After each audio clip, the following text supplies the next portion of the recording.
దేవుని నామములో మీ అందరికీ నా హృదయపూర్వక వందనాలు తెలియజేస్తున్నాను.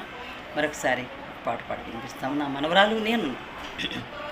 సియోను పాటలు సంతోషముగా పాడుచు సియోను వెళ్ళుదము.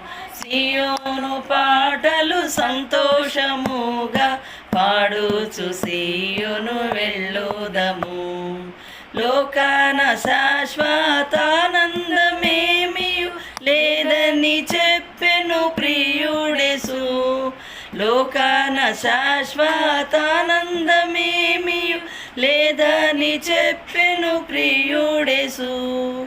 పొందవలేని లోకమునందు కొంతకాలమెన్నో శ్రమలు. పొందవలేని లోకమునందు కొంతకాలమెన్నో శ్రమలు.